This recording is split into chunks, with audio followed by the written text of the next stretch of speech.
결혼할 때 친정에서 제 명의로 된 작은 아파트를 한 채 해주셨습니다. 시댁은 홀 시어머니의 노후 정도만 준비해 놓으신 상태라 경제적으로 도움을 주진 못하셨어요. 그 부분에서 엄마가 많이 속상하셨지만 남편의 댐댐이 하나만 보고 그냥 이해하고 넘어가 주셔서 결혼까지 하게 되었습니다. 그렇게 친정에서 마련해 주신 집에서 신혼생활을 시작하게 되었네요. 결혼 생활을 하며 아끼고 아껴서 열심히 저축을 했더니 어느덧 대출금을 조금 받아 넓은 집으로 이사갈 수 있을 정도가 되었습니다. 남편과 상의 후 회사와 조금 더 가까운 곳에 아파트를 구하기로 했어요. 살던 아파트는 어차피 제 명의로 되어 있던 거라 이번에 구입하는 아파트는 공동 명의를 하기로 했고 전에 살던 아파트는 전세 주면 되겠다 싶었습니다. 그런데 어느 날 어머니께서 전화가 오셔서는 너네 집 아직 전세 안 줬지? 하고 물어보시는 겁니다. 그래서 네, 아직 안 줬어요. 하고 말씀드렸더니 잘됐다 하시면서 그 집을 시동생 결혼할 때 그냥 살라고 하면 안 되겠냐 하는 말도 안 되는 소리를 하시더라고요. 처음에는 잘못 들은 줄 알았습니다. 그런데 계속해서 시동생이 살면 어쩌고 저쩌고 하시며 쉬지 않고 말씀을 하시더라고요. 그래서 모르는 척하고 도련님이 전세 들어오면 되시겠네요. 전세금 얼마 생각하고 계세요? 하고 물었습니다. 그랬더니 어머님 하시는 말이 가관이더군요. 가족끼리 무슨 돈거래를 하냐. 둘이 돈 벌어서 집 한 칸 살 정도 될 때까지만 그냥 살게 하자. 라고 하시는데 너무 어이가 없어. 아니 저희도 그 집 전세 주고 대출받아 이사가는 거라 돈이 없어요. 하고 말했습니다. 제 말에 시어머니께서는 니네가 대출을 조금만 더 받으면 안 되겠냐? 하고 너무 당당하게 말씀하시는 겁니다. 미안한 내색 하나 없이 뻔뻔하게 말씀하시는데 기가 차서 말이 안 나오더군요. 제가 이 상황을 가족이라는 이유로 시댁이라는 이유로 또 며느리라는 이유로 당연히 허락할 거라고 생각을 하신 건지 부탁을 하시는 것도 아니고 너무나 당당하게 말씀하셨습니다. 어머님께는 일단 그건 생각 좀 해보자 하고 전화를 끊었고 남편한테 전화해서 따졌습니다. 도대체 이게 무슨 소리냐고요. 그런데 남편도 어느 정도는 알고 있었는지 허락 비슷하게 했었나 보더군요. 어렵게 결혼하는 동생인데 그냥 우리가 조금 도와주면 안 될까? 하면서 대출을 조금만 더 받아서 우리가 그냥 갚는 게 나을 것 같다 하는 겁니다.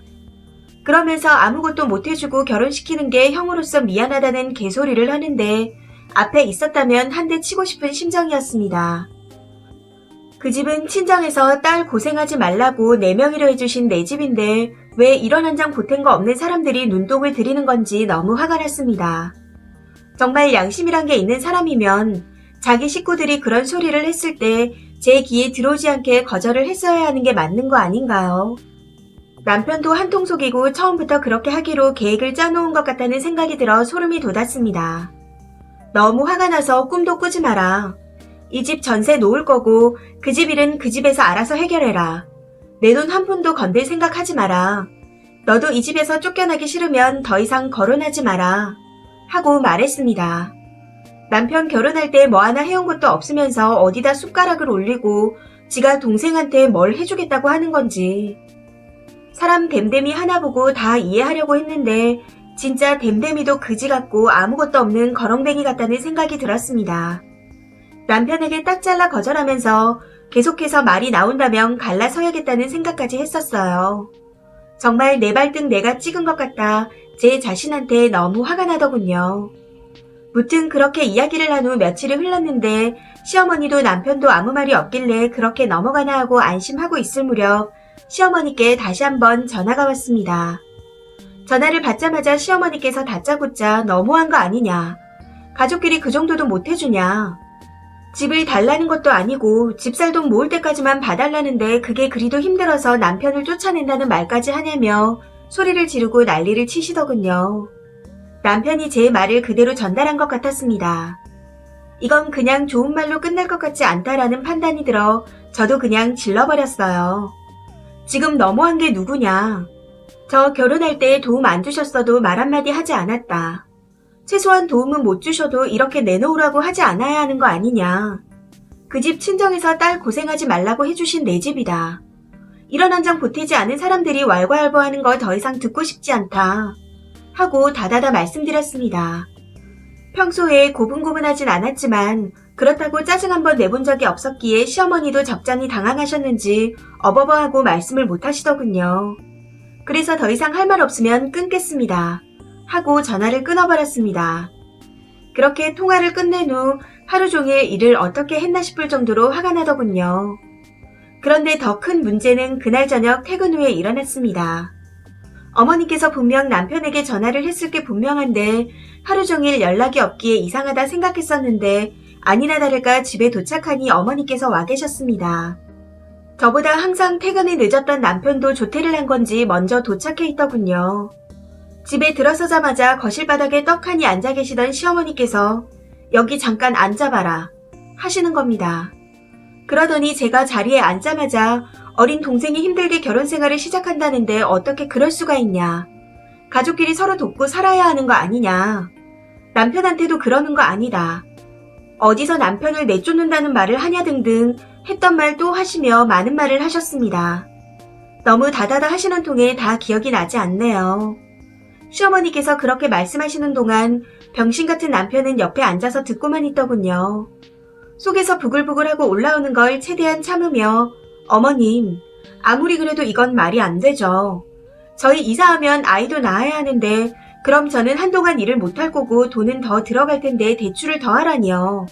하고 말하는 순간 시끄럽다. 어디서 어른 말씀하시는데 버르장머리 없이 따박따박 말대꾸냐. 가정교육을 어떻게 받은 거냐. 하고 버럭 소리를 지르시는 겁니다. 여기서 저도 이성의 끈이 뚝 하고 끊어져서 큰 소리로 말했습니다. 지금 가정교육 운운하신 거냐? 그러는 어머니께서는 어떻게 가정교육을 받으셨길래 남의 것을 탐내시냐? 그 집 친정에서 해주실 때 남편이나 어머님이나 이런 한 장 보태준 거 없다. 염치가 없으셔도 정도껏 없으셔야지 양심이란 게 있으신 거냐? 하고요.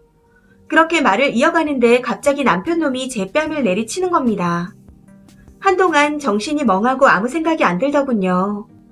입안이 터진 건지 흐릿하게 피맛이 느껴졌고 눈앞에 별이 보인다는 말이 뭔지 그때 처음 알게 되었습니다. 순간 잠깐의 정적이 흘렀고 정신을 차리고 보니 남편은 본인이 때리고 더 당황한 듯 보였습니다. 그 와중에도 시어머니는 저를 노려보고 있더군요.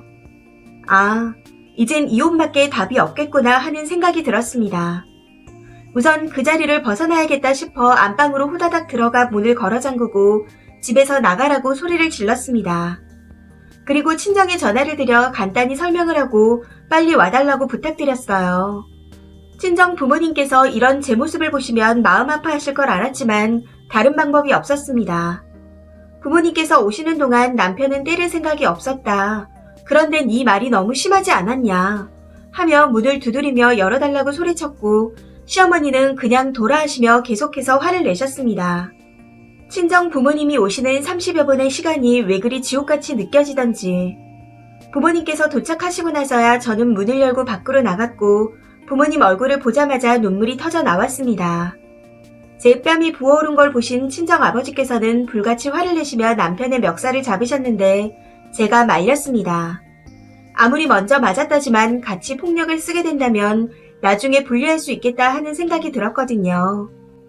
남편은 부모님 앞에서 고개를 푹 숙이며 죄송하다는 말만 되풀이했고 시어머니께서는 입을 꾹 다무신 채 연신 노려보고 계시더군요.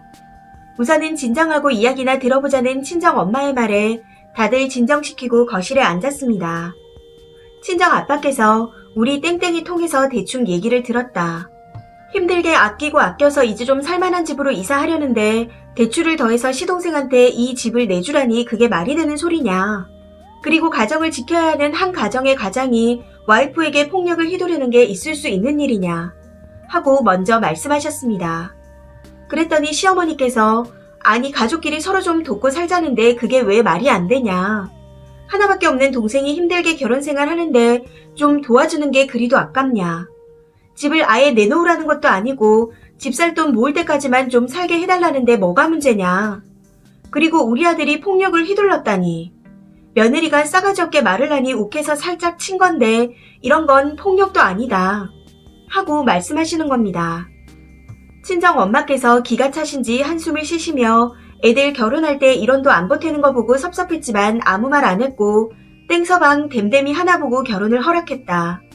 그런데 내가 아무래도 사람을 잘못 본 것 같다. 물론 가족끼리 도움 줄 수도 있지만 이건 방법이 잘못된 거 아니냐. 전세를 좀 저렴하게 해서 들어간다는 것도 아니고 그냥 막무가내로 들어가서 살겠다니. 그 집 한 칸 살 돈은 언제 모이는 거냐. 막말로 눌러앉아 살 생각하고 있는 거 아니냐. 그리고 애 뺨이 부어 올랐는데 살짝 쳤다니. 이건 명백한 폭행이다. 하고 말씀하셨습니다. 그 말에 시어머니께서 사람을 뭘로 보고 그런 말을 하는 거냐 하시며 또 언성이 높아졌고 결국 고성에 오가며 다시 난장판이 되었습니다. 더 이상은 안 될 것 같다는 생각에 큰 쓰레기 봉투 2개를 안방에 들고 들어가서 남편의 옷가지들을 구겨 넣었고 그걸 다시 들고 나와 던져주며 둘 다 나가라고 소리를 질렀습니다. 안 나간다고 끝까지 버티고 소리 지르는 거 여긴 4명이로 된 내 집이다. 당장 안 나가면 폭행으로 경찰에 신고하겠다 하고 전화기를 드니 욕설을 내뱉으며 남편과 함께 나가시더군요. 막무가내로 소리 지르며 행패를 부리더니 경찰은 마주하고 싶지 않았나 봅니다. 그렇게 남편과 시어머니가 나가고 난 후 집 비번을 바꿨고 다음날 회사에 사정을 설명하고 조퇴를 한 후 병원에 가서 진단서를 끊고 변호사도 만나고 왔습니다. 이후 남편이 끝까지 이혼할 수 없다고 버티고 있어 이혼 소송을 준비하고 있어요. 현재 친정에서 지내고 있는 중인데 남편은 매일같이 찾아와서 잘못했다고 빌고 있습니다.